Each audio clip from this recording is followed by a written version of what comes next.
Halo pemirsa, Anda menyaksikan berita nasional terkini bersama saya, Ajeng Tiara. Pemirsa, kali ini kami akan mengajak Anda untuk memperbarui informasi terkini yang telah dihimpun oleh tim redaksi kami. Berikut informasinya untuk Anda. Umumkan Bapak Presiden pada saat retreat di Hambalang. Satgas Rehabilitasi Pasca Bencana Sumatera berencana memanfaatkan lumpur sisa banjir dan longsor serta kayu gelondongan untuk merehabilitasi lokasi terdampak bencana di 3 provinsi di Sumatera. Ketua Satgas Rehabilitasi Pasca Bencana Sumatera sekaligus Menteri Dalam Negeri Tito Karnavian menyebut sudah berkomunikasi dengan Menteri Pertahanan Syafri Samsudin mengenai pemanfaatan lumpur tersebut.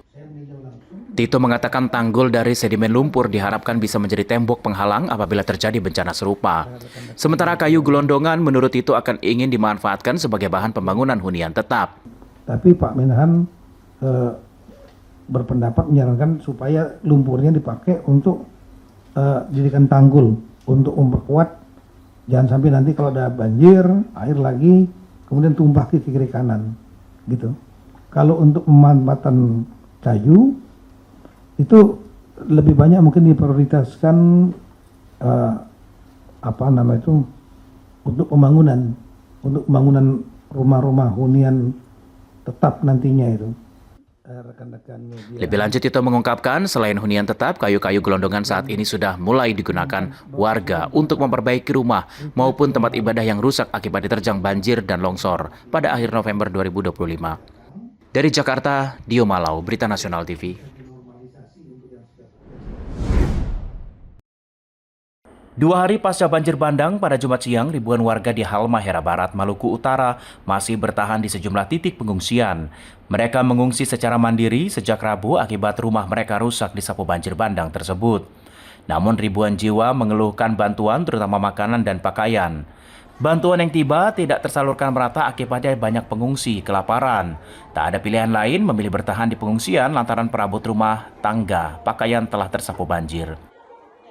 Minta begini, masa setiap rumah supaya kasih ini satu rumah berapa kakak ini ngelupi nasi bungkus begitu, susu kafe apa ini sekian, jangan cuma di atas di muka baru dong dapat, apa yang belakang muka metarada di atas metarada, dong nggak dapat apa itu.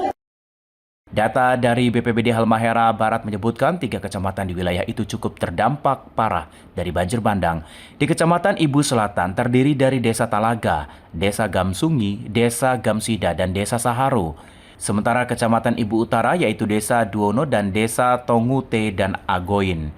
Untuk Kecamatan Ibu ada 3 desa yang terdampak sebanyak 1.300 jiwa atau 33 kakak. Untuk Tongute Ternate yang mengungsi mandiri terdapat 1.000 jiwa, rumah rusak berat 11 rumah.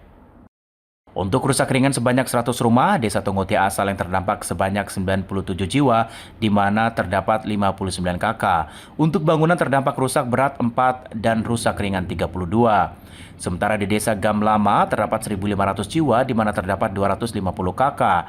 Kecamatan Ibu Utara ada 2 desa, yaitu Desa Duono yang terdampak sebanyak 47 jiwa dari 12 kakak. Untuk bangunan yang rusak berat ada 2, rusak sedang 3, rusak ringan 9. Sementara di Desa Goin terdampak 41 jiwa terdampak dari 10 kakak.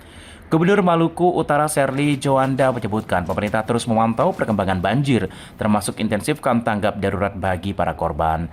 Serly mengaku penyebab banjir di Halmahera Barat akibat aliran sungai kecil menuju sungai besar yang tersumbat oleh bangunan roko dan 1 rumah warga di bagian bantaran. Tingginya curah hujan saat kejadian membuat debit air membesar, sungai meluap hingga merendam pemukiman di wilayah itu. RI Bu Iren bersama dengan Kabal SDA di sekitaran banjir yang terjadi tadi pagi. Salah satu penyebabnya adalah aliran sungai kecilnya itu tertutup dengan ada bangunan 1 ruko dan 1 rumah warga yang membuat aliran air menuju ke sungai besar itu sempit, sehingga kecepatan air mengalir ke sungai besarnya itu tidak sebanding dengan kecepatan curah hujan yang cukup tinggi sekitar 135 mm yang terjadi tadi pagi. Itulah yang menyebabkan banjir. Kondisi terbaru adalah banjirnya sudah surut, tetapi banyak rumah warga yang terdampak sedang diidentifikasi dan Dinas Sosial maupun Dinas BPBD sudah ada di lokasi, sudah tiba di Jalolo, sekarang sedang menuju ke Banjir bandang di Halmahera Barat, Maluku Utara terjadi pada Rabu siang. Ribuan rumah terendam, ratusan diantaranya rusak tersapu derasnya aliran sungai. Beberapa titik juga longsor hingga memutus akses yang turut mempersulit distribusi logistik. Banjir dan longsor itu mengakibatkan 2 orang tewas.